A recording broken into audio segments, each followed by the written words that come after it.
So I'm going to talk about C versus Rust. So let's start with C, the good parts. This is sort of a play on, there's a book called JavaScript, The Good Parts, and it wasn't until that book was published that JavaScript really started to take off. But in terms, it was about 100 pages. But yeah, yeah, and then it's basically a subset of JavaScript that made sense. And then when people started building using that subset, they were able to build large projects without going insane, basically. The good parts of C, you probably have already seen, I've talked about this several times, is that you get efficient code, and this is especially the case in resource-constrained environments, right? If you're running on an Internet of Things device, you're probably not going to stick an interpreter on there and run like a Python interpreter or that kind of thing. It gives you direct control over hardware, specific locations in memory. And so the trade-off, and again, this was part of Mark's slide, was performance over safety, right? And performance over programming convenience. And by that I mean that in terms of memory management specifically, memory is assumed to be managed manually by the programmer. So there is no garbage collection. Someone is not cleaning up after you when you program. So this is desirable, especially for advanced programmers. If you're an advanced programmer, you could probably navigate C without too much of a problem. The issue is if we're training a bunch of new people in the C programming language, they're going to basically create a lot of errors. And it's really easy to create errors. And so when I look at being a sort of a security person, when I look at a language, that's what I look for. Is how easy is it for a beginner programmer to create security errors? And C is one of those languages. So some of the issues with C, type errors are easy to make, and we've seen many examples of this in this class. Integer promotion problems, type coercion errors, the difference between unsigned and signed comparisons, integer casting errors, unexpected errors that a programmer might make just because they don't know all the different rules associated with these types. So that's one of them. And then the other one is memory errors are easy to make. So Mark talked about null pointer dereferences, buffer overflows, out-of-bound access, and you guys had CTF levels for a lot of these things. Format string errors, if you've done the extra credit CTF, that's what those are. And then dynamic memory errors. So memory leaks if you allocate memory but don't free it. So if you're an Apache web server running a long time and you have a memory leak in your loop somewhere, you're eventually going to consume all of memory on that system and then crash. Use after free is if you free some memory location and then later on your code actually uses it. And we saw an example of this dangling pointer. I'll refresh your memory. I gave an example of that way back in function calls. And so we'll take a look at that example. And then the double free. So I free a piece of memory and then later on, I didn't think I freed it before, so I free it again. And this causes a memory corruption problem in the heap, and that can lead to a security vulnerability. So all of these errors cause software crashes and security vulnerabilities.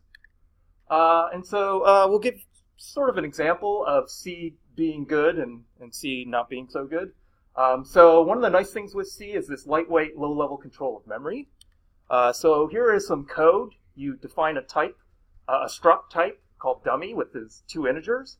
And then when you have this function and you declare this pointer and you malloc some memory, so underneath the C library is going to allocate on the heap a data structure, the dummy struct with two integers. And so this gives you that precise memory layout. So from 2 lectures ago, oh no, more than that, 4 lectures ago, we talked about the layout of struct. And then moreover, after you allocate this and set the pointer, you can directly access the members of that struct using this pointer. And this will turn into a single assembly instruction. So that indirect addressing mode will get you right to that location, so a single assembly instruction. And then, so we call this a lightweight reference. You don't have to call a function to change that, as in maybe an object-oriented programming language would have you do. And then the last thing is it supports this deterministic destruction of this memory location that you have allocated. So this is why people like C. They like this level of control. But here's an example of a similar example where C is not really very helpful for you. So in this code, you do the exact same allocation with this pointer. Use this cursor. And then you set this alias to be the same thing as the pointer. So now what you have is down below, you have a pointer and an alias, both pointing to the same struct on the heap. You call free, which gets rid of this data structure. But now you have both a pointer and an alias still pointing to that location, but they're basically, they're dangling. If you try and actually access this integer a and set it to be alias.a, this is a use after free problem. So, and then if you try and free the alias, this is a double free. So those two errors are memory problems that happen in production programs, and they're really easy to make. I mean, this is sort of obvious, but when you see that this code could be spread out over multiple functions, you'll see that this is an error that's easy to make. Anyone who is error tries to delete from a double linked list. Delete from a double, yes. All right, so the key problem here is that you have both aliasing and mutation. And I want you to keep this in mind, because when we look at Rust, this is I think sort of the core thing that Rust gives you is the ability to control this.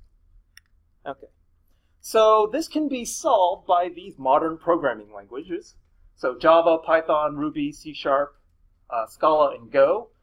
They all restrict direct access to memory, and then they do something with the memory. They basically, at runtime, they manage your memory via periodic garbage collection.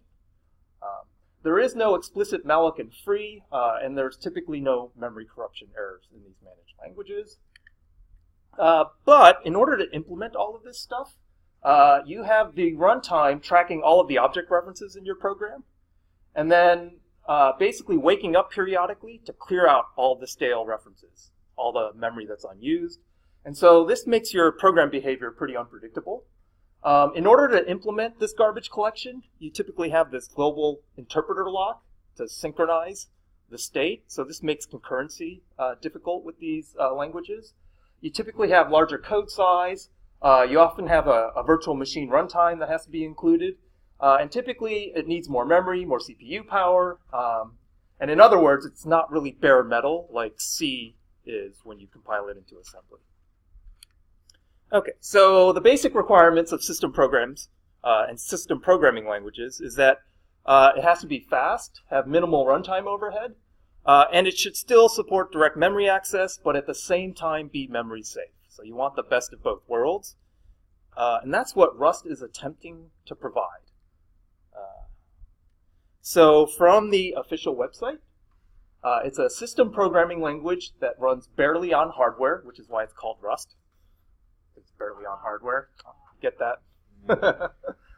There's no runtime requirement. It runs very fast. You do have control over memory with certain restrictions. And those are the restrictions that make Rust what it is. And then because of those restrictions, you have guarantees of memory safety in the language itself. Okay, so this was initially developed to address these memory leakage and corruption bugs in Firefox. And so there's an experimental implementation of a web browser in Rust called Servo, which is attempting to, and basically the developers of Firefox were having all sorts of issues with managing their memory. Because when you get a code base that's that large, it's difficult to avoid that thing. So yeah, they have Servo, and we have a lot of capstone projects actually. So if you like this sort of idea, there's at least 2 large capstone projects this term that are implementing things in Rust. In fact, one of them is an operating system written in Rust, and another one is a graphics library written in Rust. Group capstone, yeah. So multi-member capstone projects. I call it large because it's a large project, like conceptually large. But the number, I think there's maybe 4 per team. Wait, people make their own operating systems by hand, like completely from scratch in these things? This group apparently did. So that's, And the capstone demos are next Monday, actually. So you might be able to go and see those. I don't have the actual specific. It's Monday night. Monday evening at 7, and there are 2 projects that are based on Rust. So yeah. Oh, you do? Okay, so to give you an overview of Rust, you get performance as with C. So Rust compiles all the way down to object code for bare metal performance. I think it actually compiles to LLVM first, and then LLVM. So a lot of these programming languages go to LLVM first. But it supports memory safety. So they can guarantee that programs dereference only previously allocated pointers that have not been freed. And they prohibit out-of-bound array accesses with low overhead. So much like Habit does a lot of stuff with compile time checks, so does Rust. The compiler checks to make sure that the rules that it establishes for managing and accessing memory are followed. And this is considered a zero-cost abstraction in managing memory. And what that means is that the abstraction doesn't cost you any runtime overhead. So that's what that I think you'll come across this in the programming languages class. And the way it does it through a lot of different things, but the 2 main things is the type system that it has, and then this idea of ownership, borrowing, and lifetime when it comes to memory operations. Okay, but this is going to come at a cost, at least, and this is what I put in here. This is my opinion, because this is a cognitive cost to programmers who now really have to think before they write their code. Whereas C, you could write any sort of code, and as long as the syntax compiles, it will run. The compiler is actually going to force you to think before you start typing, which isn't a bad thing, actually. This is actually a shift in the right direction, as far as I can tell. This is sort of like compiling with C with all the warnings turned on with -w all, because that forces you to actually think about all the data types that you have and all the errors that you might be generating. Okay, so I am going to cover these 2 things and how they work in Rust, and then how they fix those issues in C that we've been talking about all quarter long. So we'll start with the type system. The primitive types in Rust are here. There's a Boolean type, character type that's actually a 4-byte Unicode data point, not a ASCII byte. There are integers, both signed and unsigned. So the signed ones here, I8 through I64, the unsigned ones, and you'll note that each integer type has a width associated with it. The other thing is your floating point, so single precision, double precision, as you've seen before. One of the things is that's apparent here is that with a separate bool type, you don't have to overload an integer with a Boolean value. So one of the issues with C is that because it overloaded the integer with something that should just be true-false, you have this issue where a lot of, depending on how you implemented your code, if you needed something that implemented true, false, and failure conditions, then some people would use 1, 0, and -1. Some people would use other conventions, and you have this issue of not being able to specify these return types predictably across code. And so these misinterpretations of code points can cause you security issues. So there's an example of this. PHP, for example, used strcmp, and it encoded both 0 for equality, meaning the 2 strings are equal, and failure. So if you tried to compare a string with an array, it would say 0 because it failed, and instead of using a bool type, it encoded the wrong true-false type, and then you ended up with these web security errors that are associated with the type. Yeah. And the other thing that's really interesting is most programs and units return 0 when they successfully end, because you can only finish correctly one way. One way. So, okay. 0 is the one way. And any other number, if it's not 0, means that something went wrong. Something went, okay. However, 0 is false. Yes, so this is the kind of confusion that, overloading the integer and then letting the programmer decide what 0 and 1 means, that becomes an issue. So good on them. The other thing is that the numeric types are specified with the width, and this prevents all those bugs that we saw earlier in the quarter about integer promotion problems, integer type coercion, where you're forcing integers to be to either be promoted or cast, and then rounding issues. So the other thing is, much like habit, the arrays are sort of specified with their length. And this allows you to both, at compile time, if you can, check array bound access, as well as at runtime, if the compiler can generate the code that will check it at runtime. So here you have a snippet in C that we have an array of 8 integers, and then we have this for loop that has an off by 1 error. And then you can go off the end of this array. So here is the same code in Rust.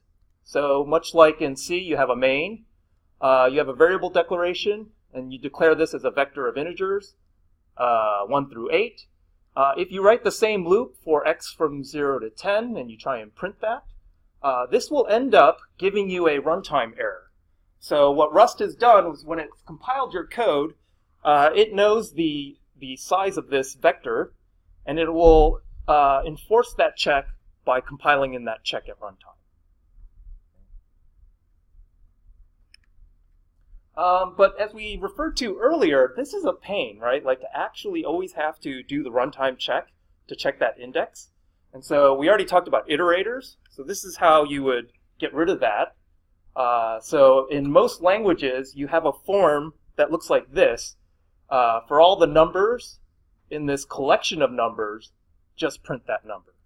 And this is much more efficient. So if you remember in your assignment 3, you remember the scalar fuse multiply add assembly? It had the loop, x86 loop instruction. So you set the counter at the beginning, and then that loop instruction will treat that as a counter and execute that loop that many times. That's basically what you can do when you have the type bound in with the array itself. Right, and then you don't need to check on every loop iteration that the index is actually what it should be. Okay, so let's revisit some of these typing errors that we saw earlier in this class. So if you recall the issues with implicit integer casts and promotion in C, you can have -1 be greater than 0 unsigned. And so how does that work? Well, anything that mixes signed and unsigned, you will take the signed integer and you will convert that into an unsigned integer. And you'll do an unsigned comparison. -1 is all ones. And so that is always going to be greater than 0. So that's the kind of thing that a beginner would look at and say, why is this language doing this to me? Sort of thing. And then you have another one here. You have 2,647,000. This is actually, this positive 2 billion is less than this -2 billion. Because, yeah, on the right, this will turn into -1. Wait, this is going to be unsigned. This is all ones, and then when that turns into all ones, no, this is 1 with a bunch of zeros. This is 0 with a bunch of ones. So this is actually 1 less than that on the right. But yeah, this is hard. Like, yeah, I have to stop and think about what's going on to convince myself that this is the case, right? So so here's an example in C. I have A, an unsigned int A. It's 4 billion. And then I have an assigned integer B, which is -1, and I want to test if they're equal to each other. And so what should this be? Are they equal or are they not equal? They're not equal, right? Or they are equal, sorry. Because this negative, you would think clearly it's 4 billion shouldn't be equal to -1, but the way this is done, this comparison is between an unsigned number and a signed number. So the signed number gets converted into an unsigned, and assigned -1 is all the bits set. So when you cast that to an unsigned number, that's basically this number. Yeah, -1. Yeah, 2 to the 32 -1. So in Rust's type system prevents such comparisons directly. So you could write the exact same program. So here's an unsigned 32-bit quantity. There's the -1. You try and do the comparison, and it says, hey, you know what? These are mismatched types. I'm not going to let you do that. It will let you cast. I'll explicitly, yeah. and then it does have the same casting issues that we thought, but at least it'll tell you. So no more implicit casting. Yeah, because that's this sort of like type coercion can, unless you know the rule. So that's why advanced programmers are like, oh, I just know the rule. I can do that. But like if you don't know the rule, then you get these things which make teaching C really hard.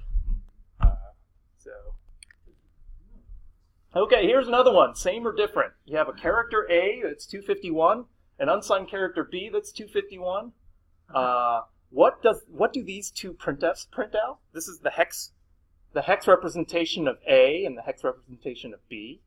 And then if they're equal, print same. If they're not, print not same. And I should say an unsigned character B is hex FB.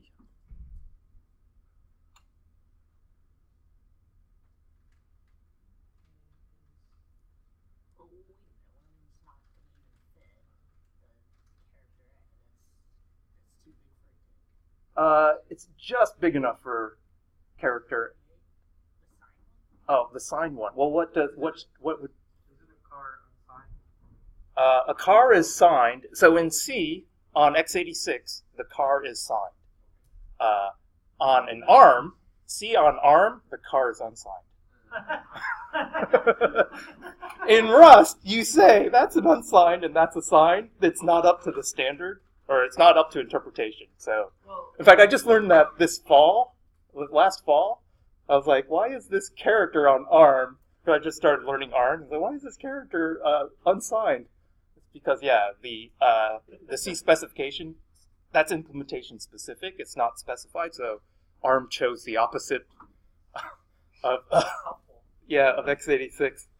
Yeah, that's good. So what would this printf print? What do you think? But what about this printf? More specifically, what do you think that? Like, if this is not same, what would these two print out then?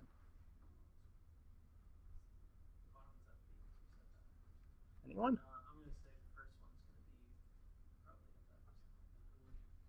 FF something like that. It's FF something like that. So yeah, the first one does an integer promotion. Oh, that's right. So it promotes this thing, and by promoting it to a signed integer, so every integer type that's less than the size of your nominal integer type gets promoted before being evaluated. And by promoting 251, it's hex FB, you sign extend to 32 bits, and then you print that hex. So this is hex FFFFFFB.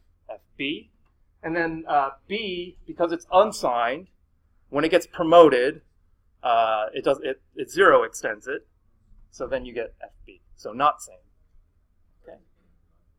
Right in this, both here and in the evaluation, it gets promoted and then compared. So whenever you convert to a hex, it's going to be turned into an unsigned integer. Whenever you convert, when you compare them because of different types, it's going to turn into an unsigned integer. A nightmare, basically. So here's Rust. Rust says, yeah, you can have your signed integer 251. You can have your unsigned integer 251. You can try and compare them, but I'm going to say mismatch type. Okay. All right, so just another one for fun. Here's an unsigned int, UI, that's 201. A character C, that's 200. If UI is greater than C, print UI is greater than C. Otherwise, print UI is less than C. And you're like, UI is 201. That seems to be greater than 200, but it's not. It's less than C. And again, what's going on here? The most significant bit of C is set. So when you do this evaluation, you're going to promote the C and you're going to sign extend it. Yes? Good question. So that char will be like 1 byte, and then the UI would be 8 bytes. 4 bytes. 4 bytes. Okay. Yep. And then you will, because this most significant bit is set, when you promote that into a signed integer, you'll sign extend it. And then you will cast it as an unsigned number because this is, so the promotion happens before the cast, and then you get the opposite of what someone would look at this code and think. And most of us would look at this code. I bet you, if I gave this to I guess people learning C, like 90% of them would get this the opposite. Probably. So technically, the promotion happens automatically. Yes. You don't have a say on that. Yes.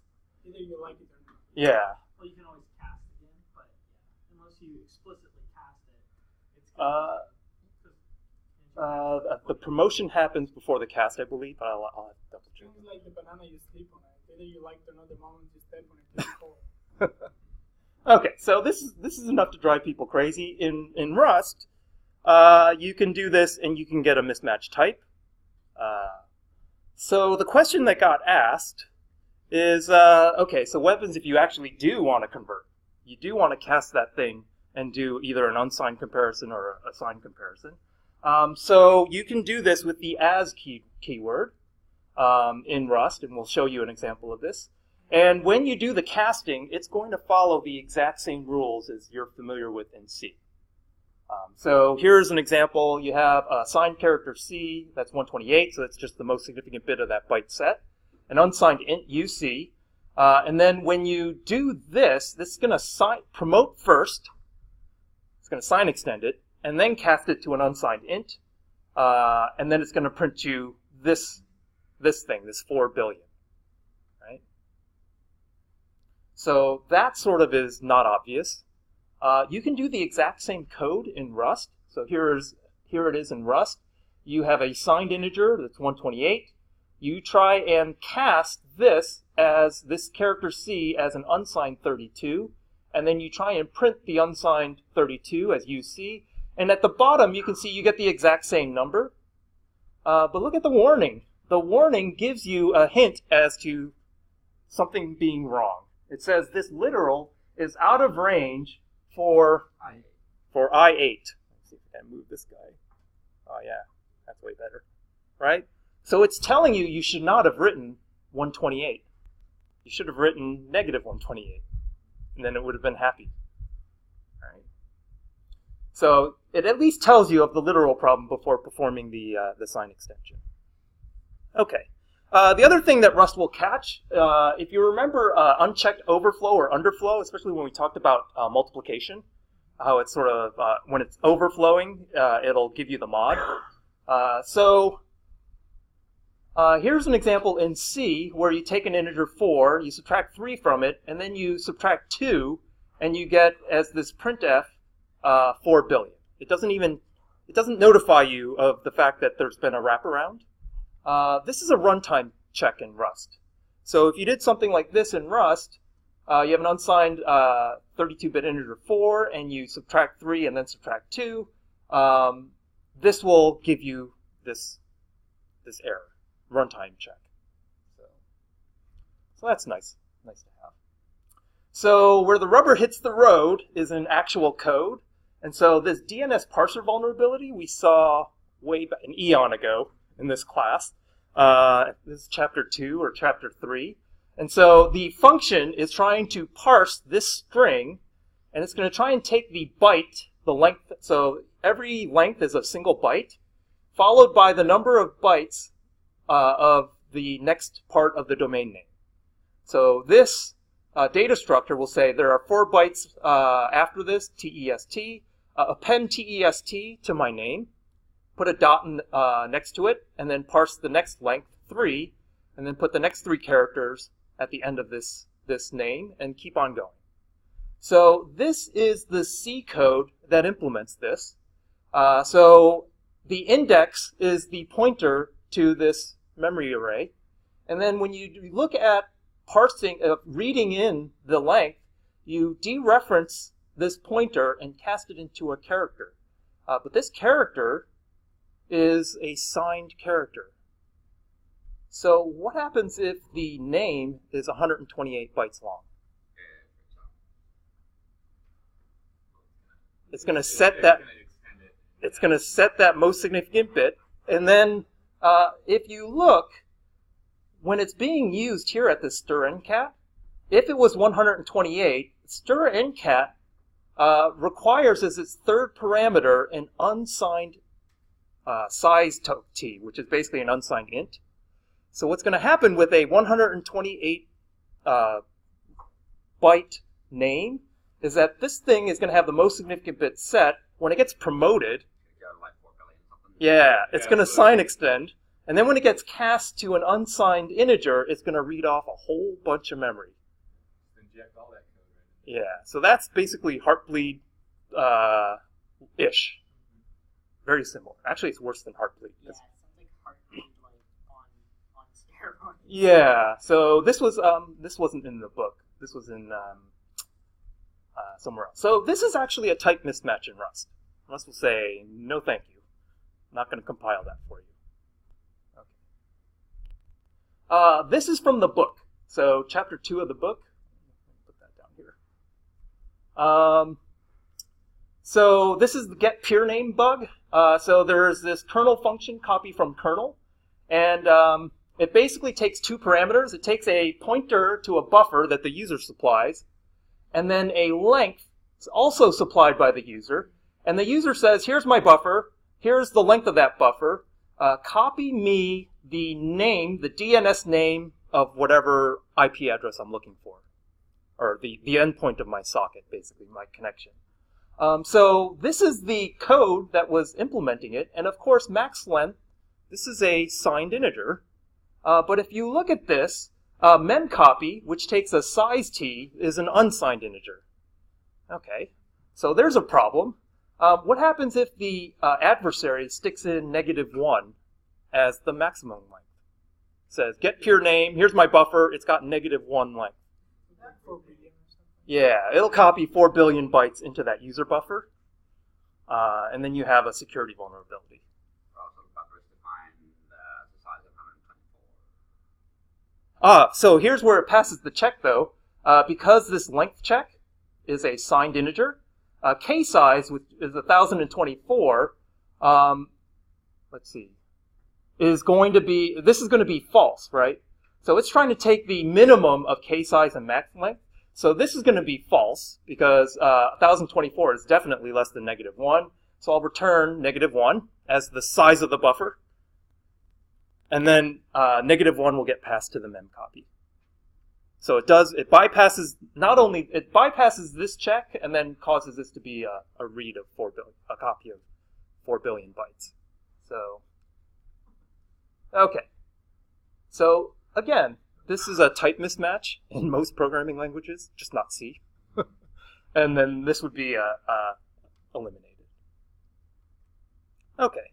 Are there any questions about that before I do the other half of this? Okay. This is the dark magic of Rust. Yeah, so this is really what makes Rust, because the other stuff, I think, that's in a lot of systems.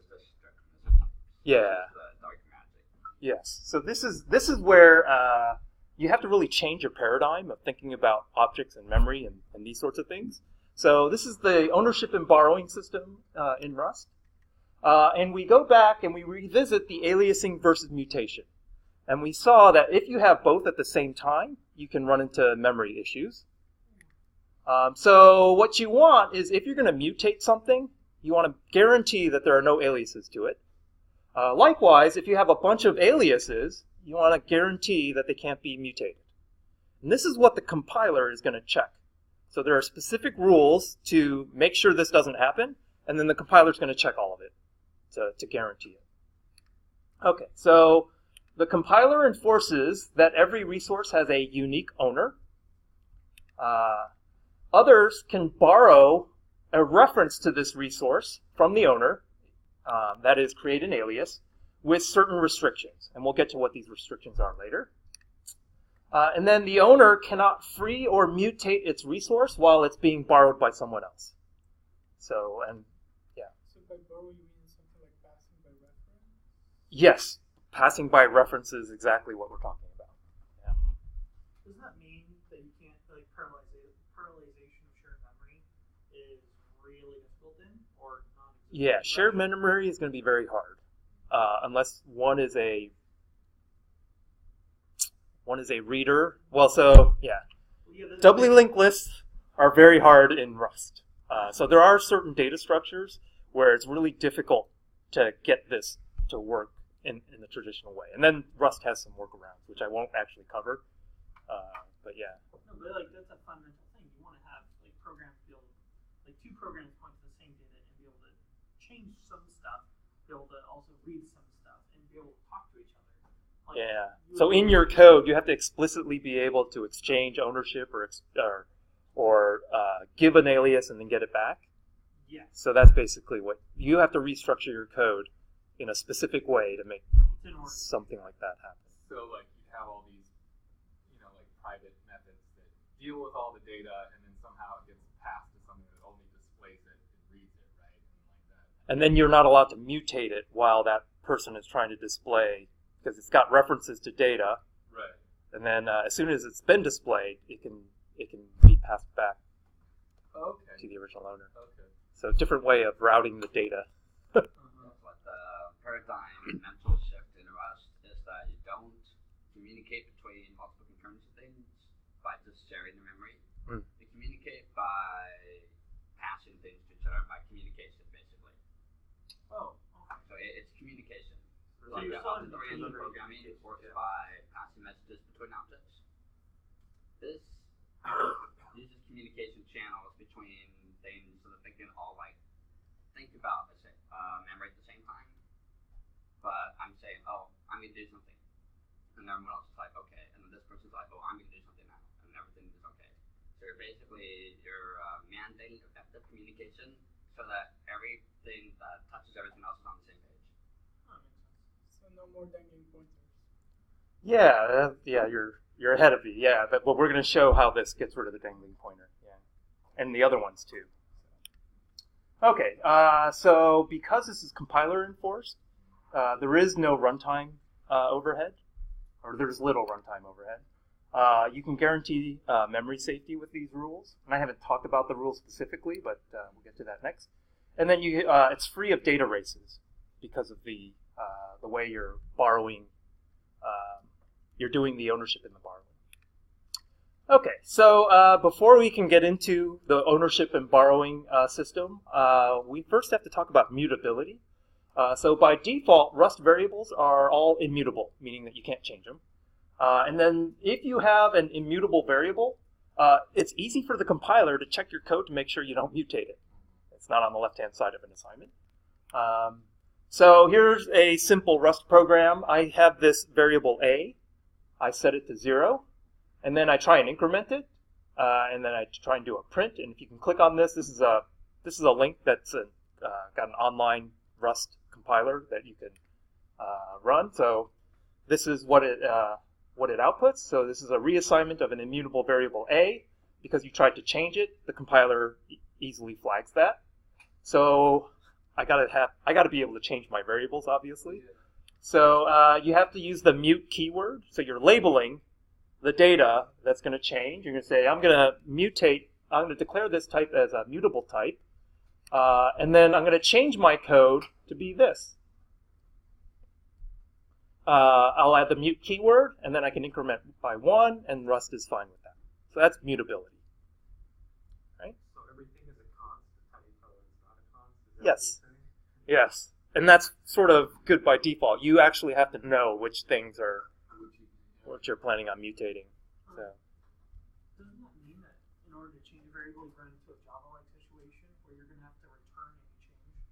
You have to a reference or copy of an object? So you can pass ownership of an object to the thing that needs to change it, or you can pass a mutable reference to it. We'll show these things. Okay. So ownership and lifetime. So we said that there was a single unique owner of any object, and then as soon as the owner goes out of scope, like the function ends that the owner was declared in, that data associated with that object is automatically freed. So you don't have to actually type free, and at runtime, you're not going over and free, like updating the heap structure at all. This is all done at compile time. And so as soon as the object is free, you're not able to access it beyond its lifetime. So lifetime is the lifetime of the object, and this can be checked at compile time because of these rules. So here's an example. You have a struct dummy with 2 integers again.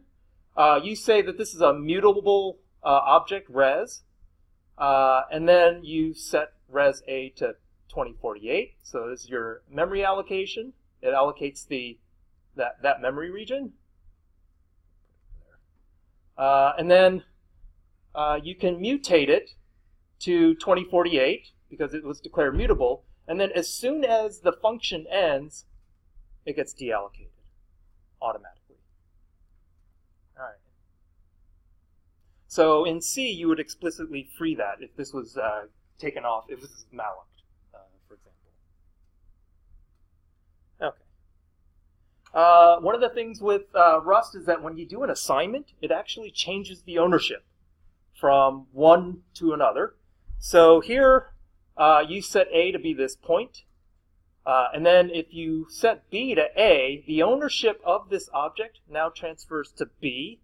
Now you can no longer use A.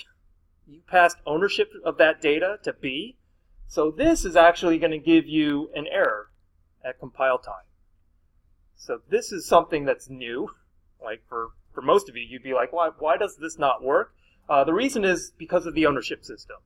Now you insist that B is the only owner of this object, and if you want to be able to get access to B, that object, you need a reference. This would be an example of the fact that you can't share memory by, like, to say, oh, everyone has memory shared. You don't communicate by sharing memory. Yes. Memory by communicating. I believe so. Yeah. Okay, so another thing with ownership is that it can transfer in function calls if you pass the object itself rather than a reference to the object. So here's an example. You have a mutable object res, and then you call take. What this will do is it will give the ownership of this object to the function take. So this is going to transfer ownership. And then here, this object is going to get deleted, right? Arg will go out of scope, and it now owns that object. So it will get deleted. It'll get freed automatically. But then if you look right beyond the take, you see that the original function is going to try and access res again. So this is a problem. This will give you a compiler error, because the compiler knew that you passed ownership of this object over to this function, and it now knows that you're not allowed access to it afterwards. Yeah. So doesn't that create like a really nasty graph of all the data mutations throughout the entire program? Like that's a lot of computation that you have to do for your variable paths and stuff like that, because you have to track where all your variables are going, where they're being touched, and then where they're going to end up. I mean, that's what programmers should be doing anyway. I mean, that's the cognitive cost. Yeah. In the terms of the programmer having to think about where the data is going and who has access to change it. Yeah. One thing is that is all. In terms of the memory management. Yeah. Yeah. So I don't need to say, oh, it's some other file over here. Just like mess with this variable because whatever. Like. That's true. It's never going to change until I change it. Yeah. So it's a cognitive cost at the program writing time, but then it's a cognitive win on the runtime debugging. Yeah, so yeah, I shouldn't. Yeah, that's a good point. Okay, so borrowing, and this is one of the key parts of Rust, because you do want to pass references to objects, right? Like you do want to give other parts of your code access to whatever object you have. So the idea of borrowing is that you can borrow ownership of an object in order to modify it with some restrictions, and these are the rules that the compiler will enforce. The first thing is a simple one. You can't borrow a mutable reference from an immutable object. So likewise, you can't mutate an object that was immutably borrowed. So if you want to borrow an object and you want to change it, you have to specify, I want a mutable reference to this object. And the reason why you have to specify one or the other is because the rules are different. if you're saying that you're going to change the object that you're referring to, I have to make sure nobody else has an alias before I allow you to borrow that. If you're just going to borrow it immutably, then I don't care if there are a bunch of immutable references to this object, as long as nobody is modifying it. So that's the idea of this rule. You cannot borrow more than one mutable reference. So again, you can't have two people with a mutable reference trying to update that same object. That gives you a memory corruption problem. So it's like having two functions that cannot update one. Yeah, so it's an atomicity problem, which you guys will definitely get in 333. So if you're taking it. You can have a map in C.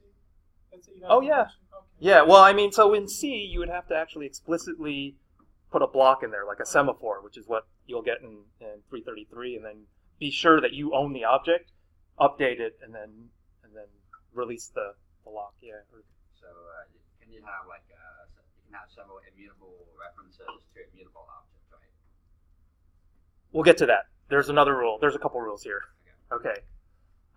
You can borrow an immutable reference many times, and this is why you have to specify whether or not you're going to borrow mutably or immutably, so that you can do this. There cannot exist a mutable reference and an immutable one simultaneously. So this is getting at yours, and this removes race conditions. So somebody reading something as someone is trying to update it, you want to eliminate that. And then finally, the lifetime of a borrowed reference should end before the lifetime of the owner object, right? I can't borrow something and then have the owner disappear and then expect to be. This is the use after free. So this is the dangling pointer one. So in sum, all of these rules really help you eliminate these memory corruption errors. And so we'll go through each one of these rules one by one and compare those to C. So the first one is you cannot borrow a mutable reference from an immutable object. So this one's simple. Here is your immutable object res, and you try and change it. Or you try and let someone mutably borrow res. This is what this borrower is doing.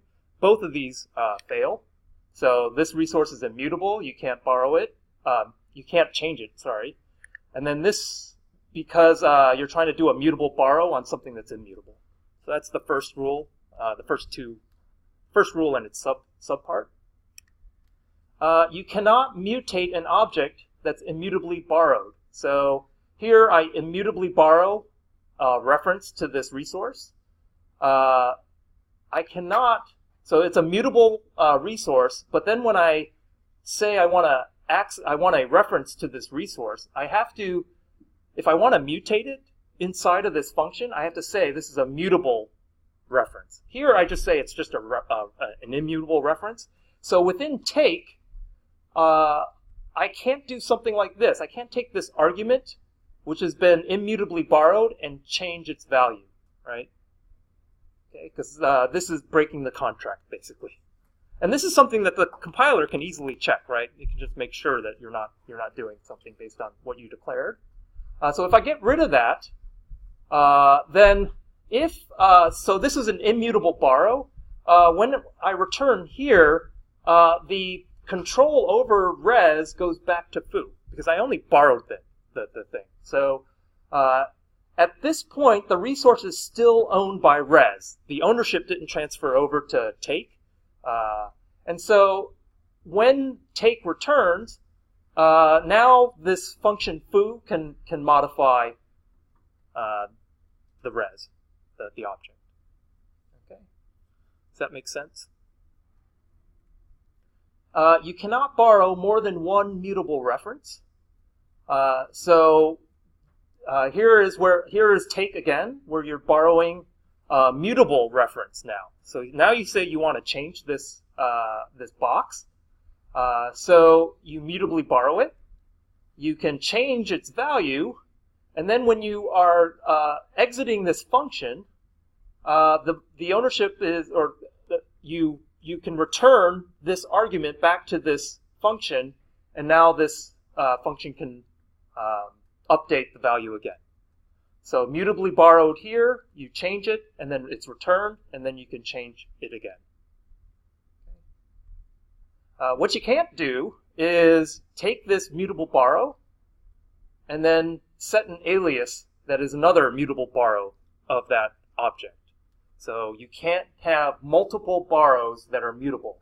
And this will prevent you from these memory synchronization errors. One read, one write. Yeah.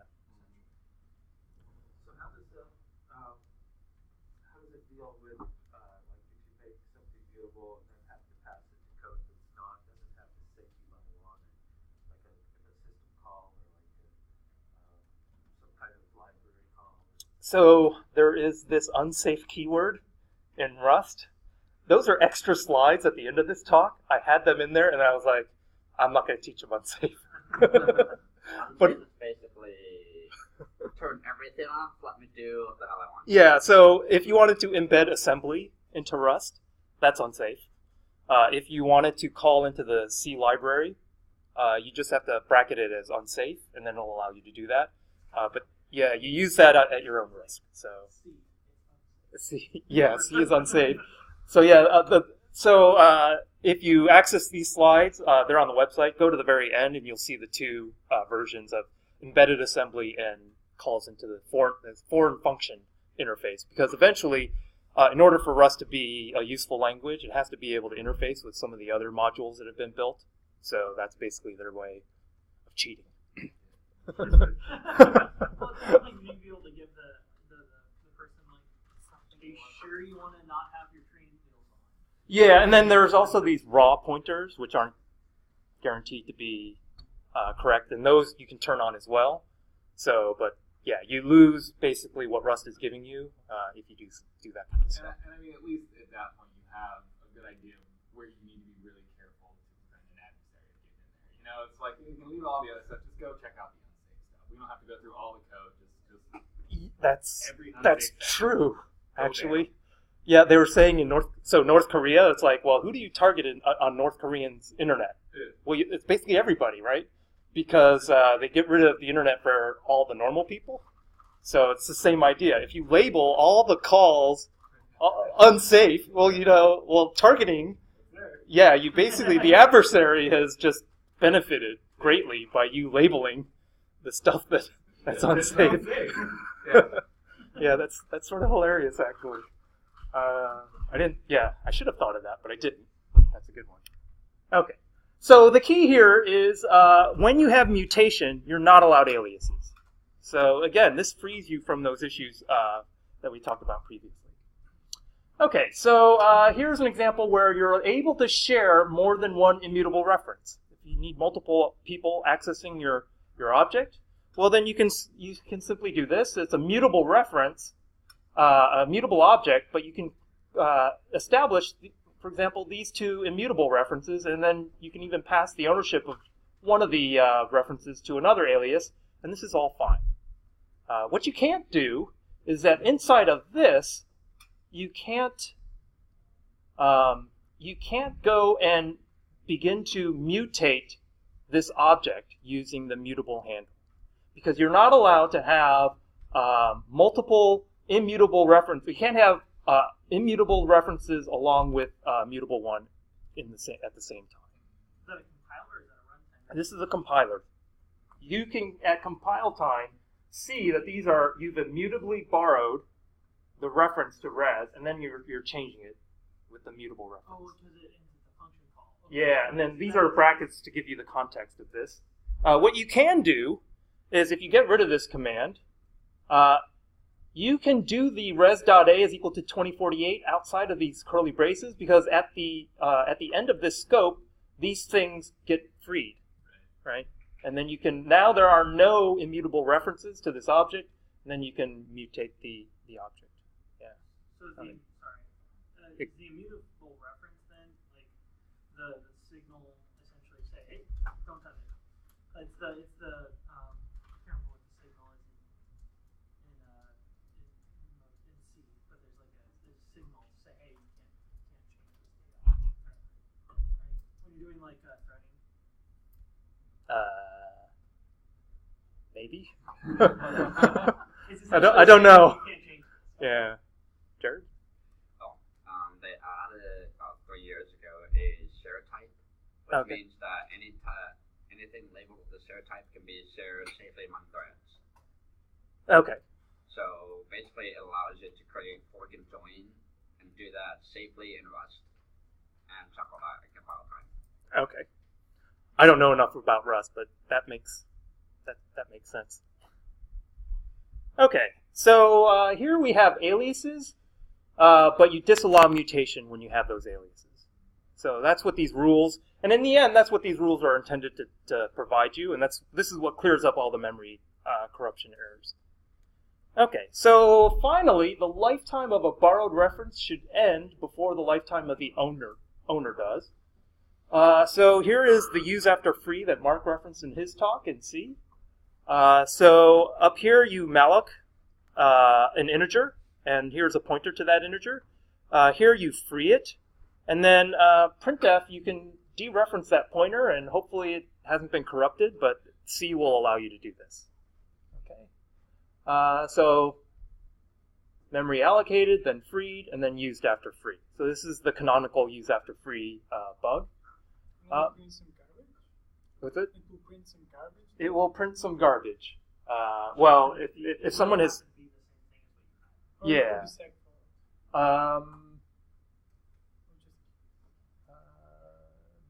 It's whatever's in the heap at that point. It could be anything. It won't segfault because the pointer actually isn't getting... the pointer value isn't getting modified. It's what it points to is no longer legitimate. So this is easy to spot if it's in the same function, but the problem is in a web browser, these allocations, the frees, and then the use after free are often in way different parts of code, so that makes it hard to reason.